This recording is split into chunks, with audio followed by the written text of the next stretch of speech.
આજે આપણે પરીક્ષા વિશે અને ખાસ કરીને પરીક્ષા નજીક આવે ત્યારે શું કરવું એના વિશે વાત કરીશું. અત્યારે 7 મેના રોજ તલાટીની પરીક્ષા છે, એ જ દિવસે નીટની પરીક્ષા છે, JEE એડવાન્સની પરીક્ષા પણ આવી રહી હશે. ઘણી બધી કોલેજોમાં પ્રવેશ માટેની પરીક્ષાઓ પણ આ સમય દરમિયાન થતી હોય છે. એટલે ઘણા બધા વિદ્યાર્થીઓ એ પરિસ્થિતિમાંથી પસાર થઈ રહ્યા છે. ત્યારે આપણે પરીક્ષા નજીક આવે ત્યારે આપણી માનસિક સ્થિતિ શું હોય છે, આપણી તૈયારીની સ્થિતિ શું હોય છે, આપણે શું કરવું જોઈએ જેથી કરીને આપણે અત્યાર સુધી જે તૈયારી કરી છે એની અંદર આપણને સારામાં સારું પરિણામ મળે અને જે દિવસો બાકી રહ્યા છે એ દિવસોમાં પણ આપણે શ્રેષ્ઠ કરીએ અને પરીક્ષા માટે સજ્જ થઈને આપણે પરીક્ષા આપીએ. એ વિશે હું વાત કરીશ. કેટલાક મારા અનુભવો પણ તમને કહીશ. સૌથી પહેલાં એક સામાન્ય માનસિક સ્થિતિ એવી રહેશે કે કંઈ વાંચ્યું નથી, બરાબર વાંચ્યું નહીં, બહુ વાંચવું હતું, વચ્ચે બહુ સમય બગાડ્યો, આ કારણ આવી ગયું, આ વ્યક્તિ નડી ગઈ, આ બધા વિચારો આવશે. તો ખરેખર કોઈ કારણ પણ નથી આવ્યું, કોઈ વ્યક્તિ પણ નથી આવી. ખાલી થયું છે એટલું જ કે પરીક્ષા નજીક આવી છે. એટલે પરીક્ષા નજીક આવે એટલે આવા વિચારો આવે જ. કોઈ પણને આવે, ટોપરને પણ આવે, ટોપરે પણ આ વિચારો સાથે કામ પાડ્યું હશે અને એટલે જ ટોપર થયા છે.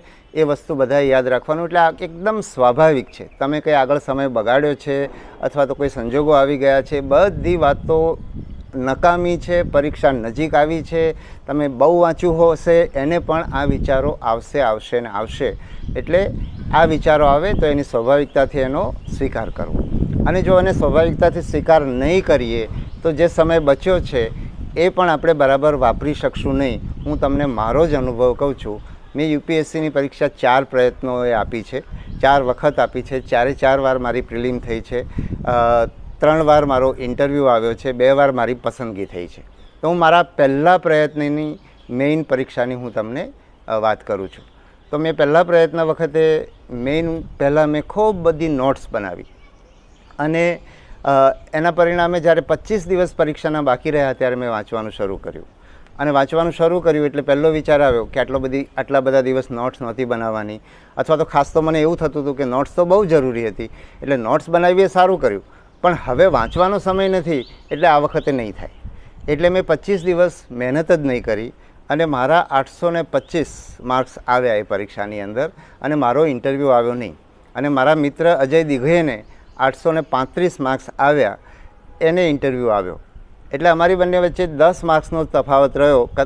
અને આ તો હું એક વ્યક્તિની વાત કરું છું. કદાચ 826વાળા વિદ્યાર્થીને પણ ઇન્ટરવ્યૂ આવ્યો હોય એવું બની શકે.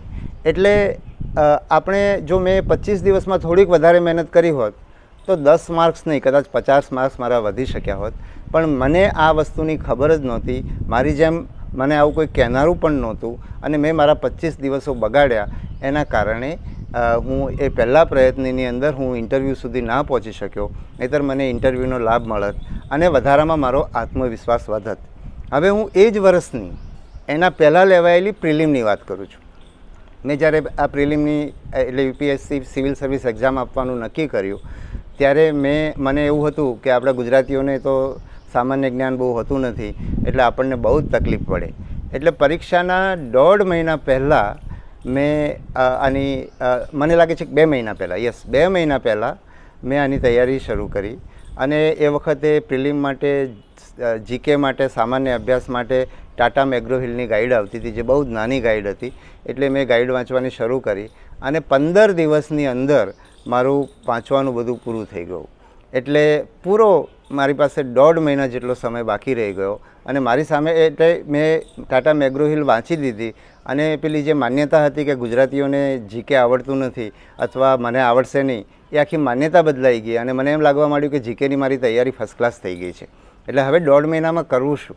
એટલે મેં ખૂબ બધા પ્રશ્નપત્રો કર્યા જુદી જુદી પરીક્ષાઓના. UPSCના અમારા વખતમાં પ્રશ્નપત્રો આવતા પણ નહોતા, પણ જે કંઈ પ્રશ્નો અવેલેબલ હતા માર્કેટમાં, જે તાજેતરમાં બેંક POની પરીક્ષા છે કે સ્ટાફ સિલેક્શન બોર્ડની પરીક્ષા છે કે એ બધી પરીક્ષાના પ્રશ્નપત્રો અમે જે તે પેલા કોમ્પિટિટિવ મેગેઝિનોમાં આવતા એ પ્રશ્નપત્રો અમે 1.5 મહિના સુધી કર્યા. હવે પ્રશ્નપત્રો કેટલા ઉપયોગી થયા એ મને ખબર નથી, પણ ઉપયોગી થયું મારી માન્યતા કે આ વખતે બધી તૈયારી થઈ ગઈ છે અને 1.5 મહિના જેટલો મારો સમય બચી ગયો એટલે મેં બધી તૈયારી પૂરી કરી દીધી છે એ મારી માન્યતા સાથે હું પ્રિલિમની પરીક્ષા આપવા માટે ગયો અને પરીક્ષા આપીને હું આવ્યો અને મને પૂરેપૂરો વિશ્વાસ હતો કે આ પરીક્ષામાં પ્રિલિમમાં પાસ થઈ જઈશ અને આવું 4 વાર થયું. પછી તો દરેક પ્રિલિમ છે હું 2 દિવસ માટે તૈયારી કરીને પ્રિલિમ આપતો હતો. તો પાસ શાના આધારે થતો હતો? તો પાસ આગળની તૈયારી કરેલી હતી એના આધારે, જે સમજ ડેવલપ થઈ હતી એના આધારે, અને યુપીએસસીમાં ઘણા બધા સમજ આધારિત પ્રશ્નો પૂછાતા હતા એનો મને લાભ હતો. પણ સૌથી વધારે લાભ એ હતો કે મારી તૈયારી થઈ ગઈ છે. આ પરીક્ષા તો 2 દિવસની તૈયારીમાં થઈ જાય, એ જે મારી માન્યતા હતી દરેક પ્રિલિમમાં, એટલે એ દરેક પ્રિલિમમાં હું બહુ સફળતા, દરેક વખતે પરીક્ષામાં મને સફળતા મળી. અને એવું મેઇનમાં નહીં થયું. મેં કહ્યું ને કે મારે 4 વાર પરીક્ષા આપવી પડી. જો મારી માનસિકતા મેઇનમાં એ રીતે હોત તો હું એ વખતે મારી મેઇન્સ પણ ઝડપથી પાસ થઈ ગયો હોત. છેલ્લે હું આઈએએસ ના થઈ શક્યો, આઈપીએસ, કારણ કે મારી 92મી રેન્ક આવી, એ ના થયું હોત. પણ મેઇન્સમાં મને ક્યારેય ખબર જ ના પડી કે પ્રિલિમની અંદર આ જે મારી માનસિકતા છે એના કારણે આ પરિણામ આવે છે. એટલે આપણી આ જે માનસિકતા છે એને આપણે ખાસ સાચવવાની છે. અગાઉ મેં કહ્યું તો એ પ્રમાણે આ દરિયો છે, ક્યારેય દરિયો ઉલેચાવાનો નથી. અને દરિયો ઉલેચી નાખ્યો હશે તો પણ પરીક્ષા નજીક આવશે એટલે મેં આ વાંચ્યું નથી, તે વાંચ્યું નથી, બરાબર વાંચ્યું નથી, એ બધા વિચારો આવવાના છે. બીજી વાત, આપણે આત્મવિશ્વાસની હું દર વખતે કરું છું, કારણ કે આત્મવિશ્વાસ તો રોજે રોજ ઊભો કરવો પડશે. રોજે રોજ આપણો આત્મવિશ્વાસ ડગી જશે. તો એક તો આત્મવિશ્વાસ ટકાવી રાખવા માટે હવે પરીક્ષા નજીક આવે ત્યારે શું કરવું? તો એક તો નવું કંઈ નહીં વાંચવું. નવું વાંચવાથી અત્યારે આપણને નવું જોઈએ એ યાદ ના હોય, પહેલી વાર વાંચતા હોઈએ, એટલે એ બધામાં આપણો આત્મવિશ્વાસ ડગતો હોય છે. એટલે શક્ય હોય તો નવું ન વાંચવું. સિવાય કે નવું વાંચવાનો વિષય તમને બહુ જ મહત્ત્વનો લાગે છે, તમને બહુ ગમતો વિષય છે, તો તમે વાંચશો તો તમારો આત્મવિશ્વાસ વધશે. બાકી નવું વાંચવા બેસશો એ તમારો આત્મવિશ્વાસ ડગાવશે. ખૂબ બધું પુનરાવર્તન કરવું. પુનરાવર્તન છે ને આત્મવિશ્વાસ વધારે છે. એટલે ખૂબ બધું વાંચવું એના કરતાં આપણો અભ્યાસક્રમ શું છે એને ધ્યાનમાં રાખીને અમુક મર્યાદિત જેટલો આપણો સમય છે એના પ્રમાણે વાંચવું અને એને વારંવાર વાંચવું, જેથી કરીને આપણને પરીક્ષામાં પૂછાય તો 100% આવડે. અને પૂછાય ત્યારે આપણને એવું ના થાય કે મેં આવું વાંચ્યું હતું પણ અત્યારે બરાબર યાદ નથી આવતું, આના જેવું કંઈક હતું. એટલે આ પુનરાવર્તન ખૂબ જ મહત્ત્વનું છે. પછી માહિતીને વારંવાર યાદ કરવી. એટલે તમારી માહિતી છે કાં તો તમે પ્રશ્ન તમારા પાઠ્યપુસ્તકોની અંદર એને અંડરલાઇન કરેલી હોય કે તમે ક્યાંક એની નોટ્સ બનાવેલી હોય. નોટ્સ પણ જો તમે પાઠ્યપુસ્તક જેવી ના બનાવવી જોઈએ. નોટ્સ બહુ ઝીણી હોવી જોઈએ, નાની હોવી જોઈએ. તો એ નોટ્સના માધ્યમથી પણ વારંવાર એકની એક માહિતી યાદ કર્યા કરવાની, પુનરાવર્તન કરવાનું. બીજી એક વસ્તુ છે કે જૂથમાં તૈયારી કરવી, મિત્રો સાથે તૈયારી કરવી. એટલે જ્યારે તમે મિત્રો સાથે તૈયારી કરશો ને તો તમે જે માહિતી છે તમે બોલશો એટલે સામેની વ્યક્તિ સાંભળશે. એટલે તમને તમારા બોલવાથી યાદ રહેશે અને સામેની વ્યક્તિને સાંભળવાથી યાદ રહેશે. એટલે તમે ડબલ રીતે તમે એનું કરી શકશો, કારણ કે તમારી ડબલ તૈયારી થઈ જશે. એક તમારા બોલવાથી તૈયારી થાય છે અને સામેવાળી વ્યક્તિ સાંભળે છે અને તૈયારી થઈ રહી છે. અને સાંભળવાથી ખૂબ બધું યાદ રહેતું હોય છે. બોલતી વખતે તમે કોઈ પણ વિષય, તમારી કોઈ માહિતી યાદ નથી રહેતી તો એ માહિતીને યાદ રાખવા માટે એની આજુબાજુની તમે વાત કરી શકશો. એટલે તમને એ આજુબાજુ સાથે એને કનેક્ટ કરવાનું જે તમે પદ્ધતિ અપનાવશો, તમારી સાથે બેઠેલો તમારો મિત્ર જે છે એ પણ તમને કહેશે કે નહીં આમાં યાદ, એટલા મને તો આ કારણસર આ યાદ રહી જાય છે, તને યાદ નથી રહેતું. તો એને જે કારણસર યાદ રહે છે એ કારણ પણ તમારી પાસે આવી જશે. એટલે તમારા માટે યાદ રાખવું સરળ બનશે. બીજું, સામસામે પૂછવું. એટલે સામેની વ્યક્તિ તમને પૂછી રહી છે ત્યારે તમને અમુક યાદ આવશે, અમુક યાદ નહીં આવે. અમુક યાદ નહીં આવે ત્યારે તમારે એની અંદર એવું નહીં માનવાનું કે મને એવું જો તમે માનવાનું શરૂ કરી દીધું કે હા મને તો કંઈ યાદ આવતું નથી, એટલે તો પાછો તમારો આત્મવિશ્વાસ ડગી જશે. એટલે તમારે એ નથી કરવાનું, તમારે એ દિશામાં નથી જવાનું. તમને આ આખી પ્રક્રિયા છે સામસામે પૂછશો ત્યારે તમને અમુક વસ્તુ યાદ નથી જ આવવાની, એ માની લેવાનું અને યાદ નથી અને પેલાની સાથે યાદ કરવાની, પછી એની માટેની કંઈક કડી જોડી દેવાની, એની પાસેથી કંઈ માહિતી લેવાની, એટલે યાદ રહી જાય. એટલે આ રીતે સામસામે તમે પૂછશો તો એનાથી તમને બહુ ફાયદો થશે અને ખાસ કરીને સાંભળેલું બહુ યાદ રહેતું હોય છે. પછી બીજી એક મહત્ત્વની બાબત છે અસરકારક વાંચવું. તમારામાંથી ઘણા બધા લોકો 2 વર્ષ 3 વર્ષથી તૈયારી કરતા હશે, પણ તમારું વાંચન અસરકારક હોતું નથી. તમે 8 કલાક વાંચો છો તો 8 કલાક તમે ઘણીવાર ચોપડીઓ ફીંદવામાં સમય બગાડો છો, ઘણીવાર જુદી જુદી ચોપડીઓ ફીંદવામાં સમય બગાડો છો. 8 કલાક તમે પરીક્ષાલક્ષી વાંચો છો, તો એ તમે 12 મહિના 2 વર્ષ 3 વર્ષથી આવું નહીં કર્યું હોય.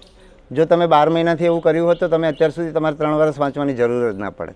પણ હવે તમારી પરીક્ષાની નજીક જેટલા પણ દિવસો છે એટલા દિવસમાં તમે અસરકારક તમારે વાંચવાનું. અને મને આ વસ્તુ કેમ ખબર પડી? મેં 4 વર્ષ તૈયારી કરી છે, રોજ લગભગ સરેરાશ ઓછામાં ઓછી 8 કલાક તૈયારી કરી છે, પણ મારું ધાર્યું પરિણામ એટલું ઝડપથી નહીં આવ્યું. એનું કારણ મને હવે સમજાય છે. હું મારા ઓફિસના કામ કરું છું, મારા વ્યક્તિગત કામો કરું છું. હું જે ઝડપથી કરું છું ને એ મેં એની આજુબાજુનો બધો કચરો સાફ કરી દીધો છે. એકદમ ફટાફટ કામ થાય એવી મેં મારી પદ્ધતિ વિકસાવી છે.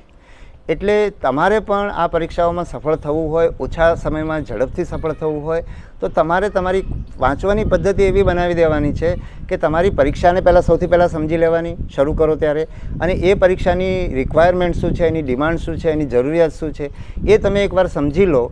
પછી તમારે સતત એના ઉપર જ એટલી જ વસ્તુ વાંચવાની છે, આજુબાજુની બધી વસ્તુઓ કાઢી નાખવાની છે, તમારી દિનચર્યામાંથી બિનજરૂરી કચરો કાઢી નાખવાનો છે.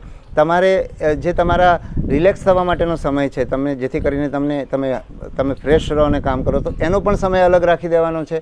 એટલે એ બધું તમે જો જેમ ગોઠવતા જશો ને એમ તમારી પરીક્ષાની તૈયારીની અસરકારકતા વધતી જશે. એટલે હવે અને તમારા માટે આ તક છે, કારણ કે તમે 1 વર્ષ એવું કરવાનું તમને શરૂઆતમાં શક્ય નહીં બને. પણ જો તમારી પાસે 15 દિવસ 20 દિવસ 25 દિવસ કોઈના માટે મહિનો 1.5 મહિનો છે, તો એ સમયની અંદર તમે આ કરશો ને તો તમને પદ્ધતિ ખબર પડશે કે આવું શક્ય છે. પરીક્ષાની નજીકમાં જે રીતે આપણે વાંચીએ છીએ અને જે અસરકારકતાથી વાંચીએ છીએ એમાં કયા કયા તત્વો હતા, શાના કારણે આપણે અસરકારક રીતે વાંચી શકીએ છીએ, કયો સમય આપણે બગાડતા હતા એ બંધ કરી દીધો, કઈ માનસિકતા આપણને નડતી તેને બાજુ પર મૂકી દીધી. આ બધી વસ્તુઓ તમે સમજી લેશો ને એટલે પછી તમને એ ટેવ પછી તમે મહિનો કરી, 1.5 મહિનો કરી, 20 દિવસ કરી, એ પછી તમે વર્ષ સુધી કરી શકશો. એનો તમને ખૂબ લાભ મળશે. એટલે આ એક અસરકારક રીતે વાંચવાની ટેવ પાડવાની છે. પછી પ્રશ્નપત્રો કરવા. તમારી પરીક્ષાના જૂના પ્રશ્નપત્રો, તમારી પરીક્ષા જે રીતની છે એની જે ડિમાન્ડ છે એ પ્રકારના બીજી પરીક્ષાઓના પ્રશ્નપત્રો હોય, એ બધા પ્રશ્નપત્રો તમારે કરવાના. અને પ્રશ્નપત્ર કરવાનું એક કારણ એ છે કે ઝડપ પણ આવે. જેમ તમને અગાઉના મેં આના પહેલાંના મુદ્દામાં જે વાત કરી કે વારંવાર વાંચવું, અસરકારક વાંચવું, આ બધી વસ્તુઓ પણ તમને પરીક્ષાની અંદર તમારી ઝડપ વધારશે. કારણ કે તમારા મનની અંદર માહિતી સ્પષ્ટ હશે, એકદમ તમે એને વારંવાર વાંચેલી છે એટલે તમે આમ નજર પડતા તમને ખબર પડી જાય કે 4માંથી આ એક જ વિકલ્પ છે, તમે એને ટીક કરી દીધો એટલે તમારી ઝડપ વધશે.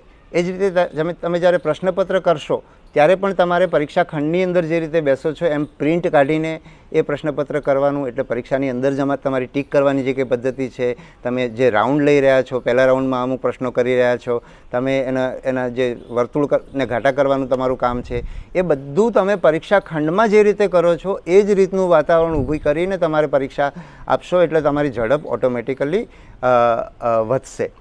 અને આ જે જૂના પ્રશ્નપત્રોમાંથી કરવાનું, અથવા તો તમારી પાસે ક્વેશ્ચન બેંક છે, બરાબર, તો એ ક્વેશ્ચન બેંકને લઈને પણ કરવાનું. પણ તમારું માળખું છે એ તમારા પ્રશ્નપત્ર મુજબનું હોવું જોઈએ. જ્યાં મેં તમને કીધું કે એક્ઝેક્ટ પ્રશ્નપત્ર તમને આખે આખું મળી જાય તો બરાબર છે, પણ આખું પ્રશ્નપત્ર ના મળે ત્યારે તમારે ધારો કે જનરલ નોલેજના તલાટીની પરીક્ષાની હું વાત કરું તો 50 ગુણ છે એ તમારા જનરલ નોલેજના છે, 10 ગુણ ગણિતના છે, 20 ગુણ ગુજરાતીના છે અને 20 ગુણ અંગ્રેજીના છે. તો તમારી પાસે સાહિત્ય છે, ક્વેશ્ચન બેંક છે, એની અંદરથી પણ આ જ માત્રામાં પ્રશ્નો ભેગા કરી દેવાના. 100 માર્ક્સના પ્રશ્નો એ રીતે ગોઠવી દેવાના ચોપડીઓની જેમ. પ્રશ્નપત્ર તમે નહીં બનાવી શકો કારણ કે તમારે એમાંથી ટાઈપ કરવું પડે, પણ એવું ના કરો, પણ એને રીતે ગોઠવી દેવાના. અને આખું પ્રશ્નપત્ર જેમ પરીક્ષા ખંડની અંદર આપો છો એ રીતે તમે જ્યારે પ્રશ્નપત્ર આપશો તો તમારી ખૂબ બધી પ્રેક્ટિસ થશે. બરાબર છે? તો આને પણ ખાસ ધ્યાનમાં લેવાનું છે. પછી તમારે મનને હકારાત્મક કરવાનું છે.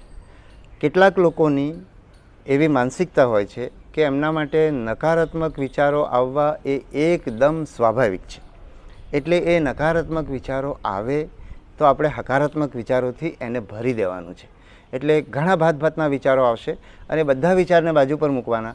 અને આખું યુનિવર્સ, આખું બ્રહ્માંડ આ પરીક્ષામાં મને મદદ કરવા માટે મારી પડખે ઊભું છે. મારા માતા પિતા, મારા સાથી મિત્રો, મારા શિક્ષકો, મારા ટ્યુશન ક્લાસવાળા હોય તો એ પણ, અને પરીક્ષાનું આખું તંત્ર મારી પડખે ઊભું છે, મારા માટે તૈયારી કરી રહ્યું છે. એ લોકો કેટલું સરસ કરી રહ્યા છે અને બધું સરસ થઈ રહ્યું છે, ખૂબ સરસ થઈ રહ્યું છે અને આ પરીક્ષાની અંદર ખૂબ સારું પરિણામ આવે છે. એના માટે હું સૌનો ખૂબ આભાર માનું છું. એવું વારંવાર જ્યારે પણ તમને ચિંતાનો વિચાર આવે ને ત્યારે તમારા મનને આ વિચારોથી ભરી દેવાનું. એટલે એ જો તમે હકારાત્મક માનસિકતા સાથે તમે પરીક્ષાના હવે જે સમય બચ્યો છે એ સમયનો ઉપયોગ કરશો અને પરીક્ષા ખંડમાં જવા માટે તમારે મુસાફરી કરવી પડશે, સ્થળે પહોંચવું પડશે, રસ્તામાં રિક્ષાનો ઉપયોગ કરવો પડશે, તો એ બધા તમારી મદદમાં ઊભા છે. એ માનસિકતા રાખતા રાખતા તમે પરીક્ષા ખંડમાં જશો. પરીક્ષા ખંડમાં તમારા જે સુપરવાઇઝર છે એમનું વર્તન તમને ના ગમતું હોય તો એ પણ તમારા માટે આજે પોતાના પરિવારથી દૂર થઈને તમારા માટે તમારા માટે આવ્યા છે. એ સરસ છે માણસ, બરાબર, તમારું બહુ ધ્યાન રાખે છે. એમાંથી શું સારી વસ્તુ તમને શોધવાની તમારો પ્રયત્ન કરવાનો, એમાંથી નકારાત્મક વસ્તુઓ શોધવાની બાજુ પર રાખીને તમે એ પ્રયત્ન કરશો તો એ હકારાત્મકતા તમારા 10થી 20% ગુણ વધારી દેશે. એવો મારો પોતાનો અસંખ્ય પરીક્ષાઓમાં અનુભવ છે. એવું ન કરવાના નુકસાનનો અનુભવ તો મને તમારી ઉંમરે બહુ થઈ ગયો અને એના પછી જેમ જેમ મારી સમજ વિકસતી ગઈ એમ મેં એ વસ્તુ કરી છે અને એનો મને બહુ ફાયદો થયો છે. અને છેલ્લે હું આત્મવિશ્વાસની વાત કરું છું. તમને એમ થશે કે લગભગ દરેક વિડીયોની અંદર હું આત્મવિશ્વાસની વાત કરું છું, કારણ કે આ એક જ એવી વસ્તુ છે કે જેના કારણે આ સ્પર્ધા જીતાતી હોય છે. હું તમને મારી વાત કરું તો હું જે મારા નકારાત્મક અનુભવ કીધા એના કરતાં હું જે સિવિલ સર્વિસ પરીક્ષામાં આવ્યો કઈ રીતે એની હું તમને વાત કરું છું. તો એ વાત એવી છે કે હું એવું માનતો હતો કે ભાઈ સિવિલ સર્વિસ પરીક્ષામાં તો ગુજરાતીઓ પાસ જ નથી થતા, ગુજરાતને બહુ અન્યાય થાય છે, આવી બધી વાતો મેં સાંભળેલી અને મેં પણ માની લીધેલી. આ પરીક્ષા અંગ્રેજીમાં થાય છે, આમાં ઇન્ટરવ્યૂ અંગ્રેજીમાં થાય છે, આમાં ગ્રુપ ડિસ્કશન હોય છે, જે પણ અંગ્રેજીમાં હોય છે. મને તો અંગ્રેજી બોલતા આવડતું નથી એટલે ગુજરાતીઓ કોઈ પાસ થતા નથી. આ બહુ બધું મેં સાંભળેલું હતું અને એવું થયું કે જેના કારણે એટલે મેં આ પરીક્ષા આપવાનો વિચાર સુદ્ધા નહોતો કર્યો. અને એમાં એકવાર એવું થયું કે હું વડોદરામાં મારું એમઈ પૂરું થઈ રહ્યું હતું અને હું હોસ્ટેલમાં હતો અને મારા રૂમ પાર્ટનરના એક મિત્ર હર્ષવર્ધન ગુજ્જર કરીને એકવાર એમના એક મિત્રને લઈને મારા મિત્રને મળવા આવ્યા, મારા રૂમ પાર્ટનરને મળવા આવ્યા અને મારા રૂમ પાર્ટનર બહાર હતો. એટલે હું એમને ચા પીવા માટે એ બંને મિત્રોને લઈને હું ગયો અને એમને મેં કીધું, એ ભાઈ હર્ષવર્ધનભાઈ પરીક્ષાની તૈયારી કરતા હતા અને એમના વિશે તૈયારી કરતા હતા એની મને ખબર હતી. એટલે મેં એમને પૂછ્યું કે આ પરીક્ષા તો બહુ અઘરી હોય છે અને ગુજરાતીઓ તો મોટાભાગે પાસ થતા નથી અને આમાં તો અંગ્રેજીમાં પરીક્ષા લેવાય છે, એનો ઇન્ટરવ્યૂ અંગ્રેજીમાં હોય છે, ગ્રુપ ડિસ્કશન થાય છે. એટલે હર્ષવર્ધનભાઈએ મને એમ કીધું કે આ પરીક્ષામાં કંઈ દમ નથી, આ પરીક્ષા ગુજરાતીમાં પણ અપાય છે, ગ્રુપ ડિસ્કશન આમાં હોતું નથી, ઇન્ટરવ્યૂ ગુજરાતીમાં થાય છે અને ગુજરાતના વિદ્યાર્થીઓને કોઈ અન્યાય થતો નથી. આ બહુ ન્યાયી રીતે, ચોખ્ખી રીતે લેવાતી પરીક્ષા છે અને આ કારણે હું પરીક્ષા આપતો થયો. અને એ જે હર્ષવર્ધનભાઈ છે જે બહુ જ ગરીબ ઘરના હતા ને એમણે ડિક્શનરીઓ ખરીદીને, મારા રૂમ પાર્ટનર પાસે પણ પૈસા ઉછીના લઈને ડિક્શનરી ખરીદીને એમણે પરીક્ષા આપવાની શરૂઆત કરેલી તૈયારી કરવાની. એ હર્ષવર્ધનભાઈ પહેલા પ્રયત્ને 380 રેન્કમાં IRSની અંદર પાસ થઈ ગયા અને એ પરીક્ષા એટલે પાસ થઈ ગયા અને પહેલા પ્રયત્ને જ એમણે એમાં જોઈન થઈ ગયા IRS અધિકારી તરીકે અને એમણે એમનું જે સાહિત્ય પરીક્ષા માટે સાહિત્ય તૈયાર કરેલું એમને આપીને ગયેલા. તો અમે જે મિત્રો તૈયારી કરતા હતા, હું ને મારો મિત્ર મહેશ, એમાંથી મારું 4 પ્રયત્ને IPS થયું અને મહેશનું થયું નહીં. અમે બંને ખૂબ મહેનત કરેલી અને અમારા હાથમાં આ સાહિત્ય આવ્યું ને તો એમને એમ થયું કે આ સાહિત્યથી તો પાસ થવાય જ નહીં. પણ હર્ષવર્ધનભાઈ પહેલા પ્રયત્ને પાસ થઈ ગયા. એનું કારણ એમનો આત્મવિશ્વાસ અને એમની હકારાત્મકતા. એટલે એના ઉપર ખાસ ધ્યાન આપજો. આત્મવિશ્વાસ માટે મેં અગાઉના વિડીયોની અંદર મિરર એક્સરસાઇઝનું કીધું છે. જે મિત્રો મિરર એક્સરસાઇઝ કરી હશે એમને પરિણામો મળ્યા જ હશે. શરૂ ના કરી હોય તો ફરી શરૂ કરી દો. કર્યા પછી તમને કંઈ મુશ્કેલી આવતી હોય તો તમે કોમેન્ટમાં લખશો તો હું તમને એ તમારી મુશ્કેલીઓ દૂર કરવાની વાત પણ આગળના વિડીયોમાં કરીશ. બીજી વાત છે કે પોતાની સફળતા એટલે મિરર એક્સરસાઇઝ સિવાય બીજા કયા પોઈન્ટ આપણે આત્મવિશ્વાસ માટે ધ્યાન પર રાખી શકીએ. તો એક તો પોતાની સફળતાઓને યાદ કરવાનું, બરાબર. આપણને આપણી નિષ્ફળતાઓ યાદ આવે પરીક્ષા વખતે, આપણા અવગુણો યાદ આવે, આપણે કરેલી ભૂલો યાદ આવે, આ બધું આવે, સ્વાભાવિક છે. હવે એ આપણા મનની જગ્યા ના લઈ લે એટલા માટે આપણે આપણી સફળતાઓ યાદ કરવાની, આપણી સબળાઈઓ યાદ કરવાની.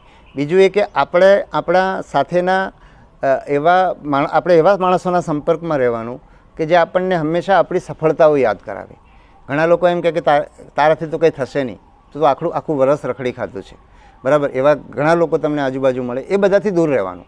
એ બધાને કહેવાનો સ્કોપ જ નહીં આપવાનો, એને જવાબ આપી દેવાનો, ગભરાયા વિના જવાબ આપી દેવાનો. ભલે આપણી અંદરથી એમ થતું હોય કે ના ના મેં બરાબર તૈયારી નથી કરી, પણ આપણે તો હવે કહી જ દેવાનું કે મેં બરાબર તૈયારી કરી છે, ફર્સ્ટ ક્લાસ પરીક્ષા આપવાની છે. એટલે બધા બોલતા બંધ થઈ જાય, તમારું વાતાવરણ બગાડતા બંધ થઈ જાય. એટલે એવા લોકોથી દૂર રહેવાનું. એ લોકો સંપર્કમાં આવી જાય તો એમની પરવા નહીં કરવાની, એમને જવાબ આપી દેવાનો. ભલે તમે થોડાક આમ ઘમંડી લાગો, અત્યારે પરીક્ષા નજીક આવી છે ત્યારે એમ કરવામાં કંઈ વાંધો નહીં. આપણે હમ નહીં કરવો જોઈએ, કોઈના સારા સૂચનનો સ્વીકાર કરવો જ જોઈએ, બરાબર છે. પણ કેટલાક લોકો છે ને, એ લોકોનું મન જ દૂષિત હોય છે, એટલે એ લોકો તમને ડિસ્કરેજ કરે. એટલે એનાથી દૂર રહેવાનું. હું તમને મારો દાખલો આપું. હું જ્યારે સિવિલ સર્વિસ પરીક્ષા આપતો હતો તો મારા એક મિત્ર અમારી સાથે જ પરીક્ષા આપતા હતા. એમણે એક દિવસ એવું કીધું કે તમારે તો પરીક્ષામાં તારું તો ક્યારેય નહીં થાય, બરાબર. એટલે મેં એમને એવો જવાબ આપ્યો કે તમારી વાત સાચી જ પડશે એમ. આ મારું રિએક્શન હતું, પણ મેં એવું કહી દીધું એમને. અને એનું પરિણામ એ આવ્યું કે એમને એમની ભૂલ સમજાઈ કે આવું નહીં કહેવું જોઈએ. એટલે તરત જ એમણે સોરી કીધું અને આ પરીક્ષામાં હું થઈ ગયો, તમારી સામે બેઠો છું. અને એ ભાઈ પાછળથી ક્લર્ક તરીકે થયા.